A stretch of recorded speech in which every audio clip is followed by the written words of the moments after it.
검찰의 김용현 전 국방부 장관 공소장에 따르면 계엄 직후 국회에 투입된 특전사 1공수 여단은 5만 발 넘는 실탄을 준비했습니다.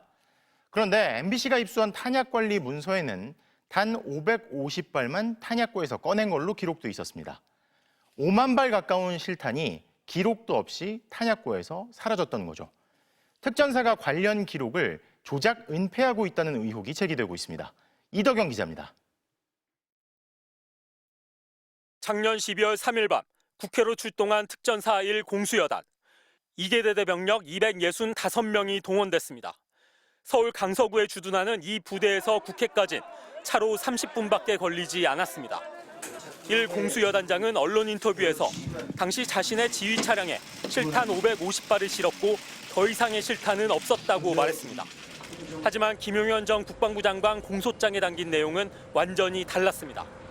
검찰 공소장은 12월 4일 0시 45분 유사시 사용하게 할 목적으로 소총령 5.56mm 실탄 23,520발과 26,880발을 탄약 수송 차량에 적재했다고 적었습니다.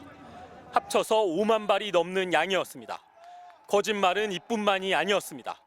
탄약 관리 규정에 따르면 실탄이 탄약고에서 꺼내지는 것만으로도 반드시 탄약고 재원카드에 세부 내용이 기록돼야 합니다. MBC가 입수한 1 공수여단의 탄약고 재원카드입니다. 이 카드에 적힌 수량은 12월 3일에 가지고 갔다 다음 날 반납한 지휘부 탄약 550발이 전부입니다. 나머지 5만 발의 행방은 공식 문서엔 남아있지 않습니다. 1 공수여단은 2급 경계태세가 발령되면서 실탄을 꺼내 차량에 실은 것은 맞지만 부대 밖으로 나가지는 않아 탄약 카드에도 적지 않았다고 해명했습니다. 그러면서 여단장의 추가 지시를 기다리다 새벽 4시쯤 다시 탄약고에 집어넣었다고 설명했습니다.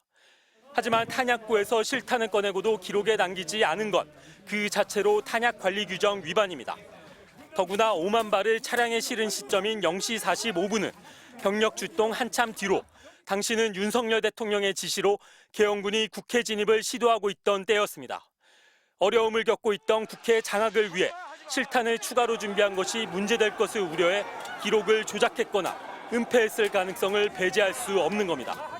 계엄에 동원된 부대의 조직적 은폐 의혹이 짙어지고 있습니다. 탄약 기록 누락과 부실 관리에 연루된 사람들에 대해서 엄중한 처벌이 의원실에 보내진 공식 답변서는 탄약 관리를 담당하는 참모와 특전사령관 직무대리까지 검토에 서명했습니다. 특전사 수뇌부에 대한 신속한 수사가 필요해 보입니다. MBC 뉴스 이덕영입니다.